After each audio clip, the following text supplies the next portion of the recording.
আমাদের সচিবালয়ের এখন নিয়মিত কাজ হচ্ছে কয়েকটা রাজনৈতিক দল তারা ডিসি ভাগাভাগি করে।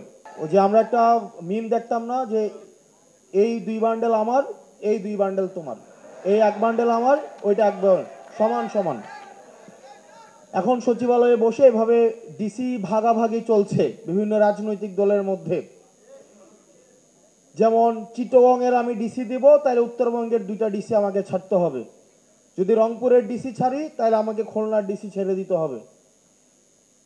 আমরা এই অন্তর্বর্তীকালীন সরকারকে বলতে চাই, আপনি যদি এই দর্শকের ভূমিকা পালন করেন, আমরা এখানে আপনাকে এনেছি ন্যায্যতা নিশ্চিত করার জন্য, কিন্তু আমরা দেখছি আপনি রাজনৈতিক দলগুলোর কাছে, কতিপয় রাজনৈতিক দলগুলোর কাছে আপনি নতজানু হয়ে তাদেরকে ডিসি ভাগাভাগিতে আপনি আরো সহায়তা করছেন।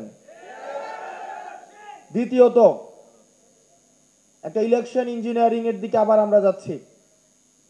আমরা 24, 18 এবং 14 যে বিতর্কিত নির্বাচন, আমরা চাই না এই বিতর্কিত নির্বাচনের পুনরাবৃত্তি ঘটুক, কিন্তু আমরা দেখতে পাচ্ছি যেভাবে নির্বাচন প্রক্রিয়া চলছে, সেই নির্বাচন প্রক্রিয়ায় আরেকটি প্রি ইঞ্জিনিয়ার্ড একটি ইলেকশন আবার জাতি উপহার পাবে। আমরা দেখছি একটি রাজনৈতিক দল তার নিয়ন্ত্রিত যে ব্যাংকগুলোকে দখল করেছে, যে ব্যবসা প্রতিষ্ঠানগুলোকে দখল করেছে, সেই ব্যাংক এবং ব্যবসায়িক প্রতিষ্ঠানের কর্মচারীদেরকে পুলিং এজেন্ট হিসেবে নিয়োগ দেওয়ার কাজ তারা চালাচ্ছে। আমরা দেখতে পাচ্ছি একটা রাজনৈতিক দল তারা স্কুল কমিটিগুলোকে তারা দখল করেছে, স্কুল কমিটি সভাপতি সেক্রেটারিকে দখল করেছে, শিক্ষকদেরকে জিম্মি করেছে। আগামী নির্বাচনে কেন্দ্রগুলোকে দখল করার জন্য তাদেরকে এখনই সশস্ত্র কায়দায় তাদেরকে ট্রেনিং দেওয়া হচ্ছে। আমরা স্পষ্ট করে বলতে চাই, জাতীয় নাগরিক পার্টি, আপনি সংখ্যা দিয়ে জাতীয় নাগরিক পার্টিকে মাপতে যাবেন না। আপনার লক্ষ লক্ষ কর্মী নেতা কর্মীরা রাস্তায় নেমে আসে নাই। আমরা লক্ষ লক্ষ নেতা কর্মীর বড় আমরা আওয়ামী লীগকেও দিতে শুনতাম। এশিয়া মহাদেশের সর্ববৃহৎ ছাত্রলীগ নাকি সর্ববৃহৎ ছাত্র সংগঠন ছিল এশিয়া মহাদেশের। তারা শুধুমাত্র বাংলাদেশের না, এশিয়া মহাদেশের সর্ববৃহৎ ছাত্র সংগঠন এখন টর্চ লাইট দিয়েও খুঁজে পাওয়া যায় না। এক জায়গায় বলে জয়, আবার 2 মাইল দূরে গিয়ে বলে বাংলা।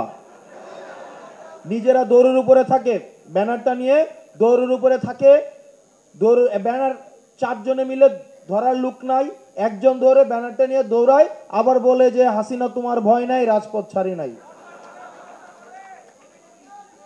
এইসব লক্ষ লক্ষ নেতা কর্মী কাজে আসে নাই। 10 জন মানুষ থাকলেই, প্রয়োজনের ন্যায্যতার কাছে একজন মানুষ থাকলেই, যখন একজন ঘুরে দাঁড়ায় তখন সারা বাংলাদেশ তাকে সমর্থন দেয়। যে বিতর্কিত নির্বাচনের দিকে ইলেকশন কমিশন যাচ্ছে, ইলেকশন কমিশন একটা স্বৈরতান্ত্রিক একটা ইলেকশন কমিশনে রূপান্তরিত হয়েছে। আপনারা ইতিমধ্যেই জানেন আমাদের যে ইলেকশন কমিশন স্পাইনলেস একটা ইলেকশন কমিশন।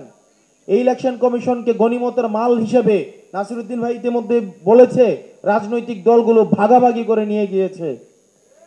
রাজনৈতিক দলগুলো উপদেষ্টার কাছে গিয়ে বলে যে এই উপদেষ্টা থাকতে পারবেন না, ওই উপদেষ্টা থাকতে পারবেন, ওই উপদেষ্টা থাকতে পারবেন না, সেই উপদেষ্টা থাকতে পারবেন। বাংলাদেশের প্রত্যেকটা প্রতিষ্ঠান এই 2টা দল নিজেদের মধ্যে ভাগ করে নিয়ে গিয়েছে।